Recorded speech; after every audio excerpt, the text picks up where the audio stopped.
ദൈവത്തിന്റെ അതിപരിശുദ്ധമായ നാമം വാഴ്ത്തപ്പെടുമാറാകട്ടെ. ഈ അനുഗ്രഹീതമായ പ്രഭാതത്തിൽ ഞാൻ പാസ്റ്റർ ലെനീഷ് രാജൻ എല്ലാവർക്കും ഡെയിലി മന്നയിലേക്ക് ഹൃദയം നിറഞ്ഞ സ്വാഗതം ചെയ്യുന്നു. ഇന്ന് പ്രഭാത സമയം ദൈവം നമ്മോട് സംസാരിക്കുന്ന വചനം എസെക്കിയേൽ പ്രവാചകന്റെ പുസ്തകം 34 അധ്യായം അതിന്റെ 26 വാക്യം. ഞാൻ അവയെയും എന്റെ കുന്നിനും ചുറ്റുമുള്ള സ്ഥലങ്ങളെയും ഒരു അനുഗ്രഹമാക്കി വെക്കും. ഞാൻ തക്ക സമയത്ത് മഴ പെയ്യ്ക്കും. അത് അനുഗ്രഹകരമായ മഴയായിരിക്കും. ഇന്നീ പ്രഭാത സമയം ദൈവവചനം കേൾക്കുന്ന പ്രിയ ദൈവമക്കളെ, ചില സമയങ്ങളിൽ നമ്മുടെ ജീവിതം വരണ്ട ഭൂമി പോലെയാകും. പ്രാർത്ഥനയുണ്ട്, പക്ഷെ ഉത്തരം ലഭിക്കുന്നില്ല. പരിശ്രമിക്കുന്നുണ്ട്, പക്ഷെ ഫലം ലഭിക്കുന്നില്ല. കണ്ണുനീരുണ്ട്, പക്ഷേ ആശ്വാസം ലഭിക്കുന്നില്ല.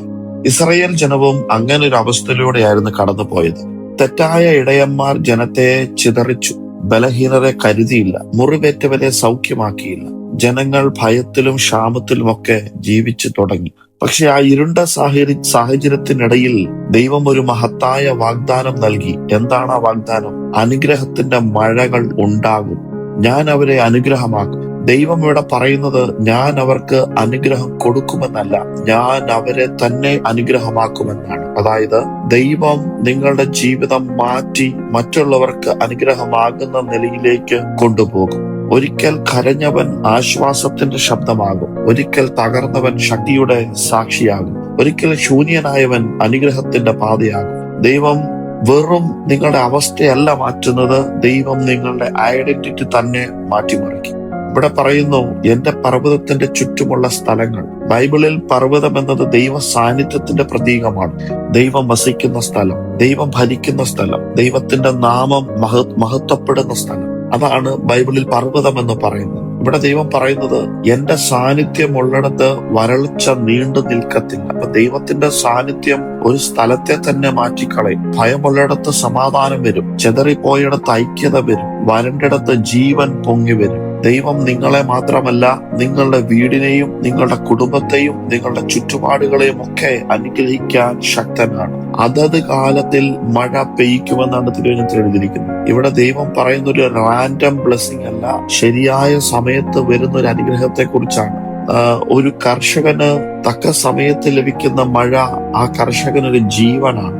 തെറ്റായ സമയത്ത് പെയ്യുന്ന മഴ ആ കർഷകന് നാശമാണ്. അതുകൊണ്ട് ദൈവത്തിന്റെ ടൈമിംഗ് എന്ന് പറയുന്നത് അത് പരിപൂർണമാണ്. ചിലപ്പോൾ ഒരുപക്ഷെ നാം ചോദിക്കും, ദൈവമേ എന്തുകൊണ്ട് എന്റെ ജീവിതത്തിൽ ഇങ്ങനെ സംഭവിക്കുന്നു, എന്തുകൊണ്ട് ഇങ്ങനെ വൈകുന്നു? പക്ഷെ ദൈവം സകലതും അറിയുന്നു. ദൈവമക്കളെ, ഏത് സമയത്ത് തുറക്കണം, ഏത് സമയത്ത് ഉയർത്തണം, ഏത് സമയത്ത് അയക്കണം, ഏത് സമയത്ത് അനുഗ്രഹം ഒഴിക്കണം എന്നൊക്കെ ദൈവത്തിന് നന്നായിട്ടറിയാം. അവനൊരു ടൈമിംഗ് ഉണ്ട്. അതാണ് തക്ക സമയം എന്ന് പറയുന്നത്. ദൈവത്തിന്റെ വൈകിപ്പ് നിരാകരണമല്ല, അത് ദൈവം ഒരു പ്രിപ്പറേഷനിലാണ്. അനുഗ്രഹത്തിന്റെ മഴകൾ ഉണ്ടാകും തീർച്ചയായിട്ടും. ബൈബിൾ ഇവിടെ മഴയെന്നല്ല പറയുന്നത്, മഴകൾ എന്നാണ് പറയുന്നത്. അതായത് ഒരു ഒറ്റ അനുഗ്രഹമല്ല, തുടർച്ചയായ ഒഴുക്കുകൾ ഉണ്ടാകുമെന്നാണ് ദൈവജനം നമ്മെ ഈ പ്രഭാത സമയം പറഞ്ഞ് മനസ്സിലാക്കുന്നത്. സമാധാനത്തിന്റെ മഴ പെയ്യും, സൗഖ്യത്തിന്റെ മഴ പെയ്യും, ആത്മീയ ഉണർവിന്റെ മഴ പെയ്യും, വാതിലുകൾ തുറക്കുന്ന മഴ പെയ്യും, കൃപയുടെ മഴ പെയ്യും, പരിശുദ്ധാത്മാവിന്റെ മഴ പെയ്യും.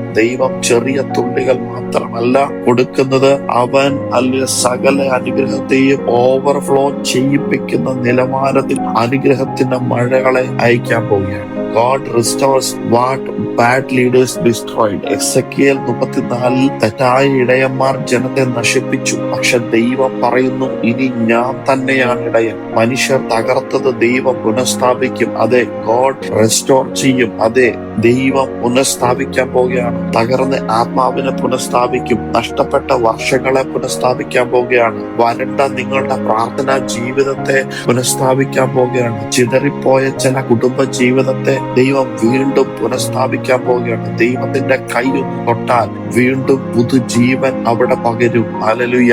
ഇന്നീ പ്രഭാത സമയം ചിലരോട് ആത്മീയ ദൂതായി ഞാൻ പകരട്ടെ. നിങ്ങളുടെ ജീവിതം എന്തുകൊണ്ട് ഇങ്ങനെ വരണ്ടിരിക്കുന്നു? നിങ്ങളുടെ പ്രാർത്ഥനയ്ക്ക് എന്തുകൊണ്ട് മറുപടി ലഭിക്കുന്നില്ല? എപ്പോഴാണ് സമയം ഉണ്ടാകുന്നത്? ഇന്ന് പരിശുദ്ധാത്മാ പറയുന്നത്, നിങ്ങളുടെ കാലം വരാൻ പോകുന്നു. നിങ്ങൾ വരണ്ട നിലത്തിൽ അവസാനിക്കത്തില്ല.